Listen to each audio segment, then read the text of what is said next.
এই অন্তর্বর্তীকালীন সরকার ৬-৭টা পয়েন্টে কিছু সংস্কার করেছিল। আজীব ও গরিব সংস্কার হ্যাঁ মাননীয় স্পিকার। কীরকম জানেন? আপনার স্পিড ব্রেকার তৈরি করেছে রাস্তা ঠিক করতে গিয়ে। ৬-৭টা পয়েন্টে গভীর রাতে ছিনতাই বা ডাকাতি করার জন্য গাছ ফেলতে হয় না মাননীয় স্পিকার। ওই সংস্কারিত রাস্তাটাই যথেষ্ট। উনি কেমন যে ঠান্ডা চোখ দিয়ে এমন যেন বলতে চান ইতে কিতা খবরে বাবা। আমার নির্বাচনী এলাকা ৩২ গাইবান্ধাচার গোবিন্দগঞ্জে গোবিন্দগঞ্জ চৌমাথা থেকে মহিমাগঞ্জ রেল স্টেশন পর্যন্ত যে রাস্তাটা, এটা স্থানীয় সরকার পল্লী উন্নয়ন ও সমবায় মন্ত্রণালয়ের আওতাধীন। আমি আমাদের নির্বাচনী এলাকার প্রতিবেশী মাননীয় প্রতিমন্ত্রী মহোদয়কে আসলে দৃষ্টি আকর্ষণ করে তাকে একটি দাওয়াত দেওয়ার জন্য আসলে দাঁড়িয়েছি। বিষয়টা এমন যে এই রাস্তা দিয়ে যদি যান উনি মোটামুটি রোলার কোস্টার রাইডের মতো হয়ে যাবে মাননীয় স্পিকার। মাননীয় পানি সম্পদ প্রতিমন্ত্রী একটা খাল উদ্বোধন করতে গিয়েছিলেন, তো যাওয়ার সময় আপনার মনে আছে ইনকামবেন্ট গভর্নমেন্ট এই অন্তর্বর্তীকালীন সরকার ৬-৭টা পয়েন্টে কিছু সংস্কার করেছিল। আজীব ও গরিব সংস্কার হ্যাঁ মাননীয় স্পিকার। কীরকম জানেন?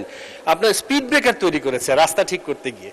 কিছু কিছু জায়গায় স্পিড ব্রেকারের মতো এই উঁচু উঁচু ইট রেখে কয়েক ফিট দূর দূর করে, এটা আপনার কিভাবে রাস্তা সংস্কার হয় আমরা জানি না।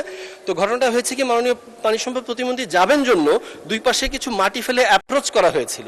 তো উনি হয়তো রোলার কোস্টার রাইডটা পুরো পাননি, তো ফেরার পথে ভারী গাড়ির চাকায় ওই মাটিগুলো উঠে গেছে, আবার আগের অবস্থায় চলে গেছে। তো এই জায়গাগুলো হয় কি, এই ৬-৭টা পয়েন্টে গভীর রাতে ছিনতাই বা ডাকাতি করার জন্য গাছ ফেলতে হয় না মাননীয় স্পিকার। ওই সংস্কারিত রাস্তাটাই যথেষ্ট।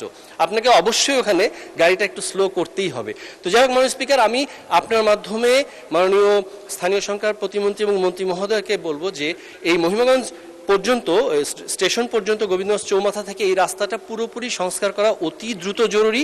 আর যেহেতু মহিমাগঞ্জের কথা আসলো, এই কানটান্নে মাথা আসে মাননীয় স্পিকার, আমাদের সুগার মিলটার কথা আমার বলার ইচ্ছা ছিল। মাননীয় শিল্পমন্ত্রী মহোদয়কে দেখছিলাম, আমার শ্বশুরবাড়ি এলাকা সিলেট বিভাগের মাননীয় মন্ত্রী, উনি আমি যতবারই যাই এখানে সংসদে কথা হয়েছে, সিদ্ধান্ত প্রস্তাবে আলোচনা হয়েছে, উনি আশ্বাসও দিয়েছিলেন। কিন্তু যখনই তাকাই উনি কেমন যে ঠান্ডা চোখ দিয়ে এমন যেন বলতে চান ইতে কিতা খবরে বাবা।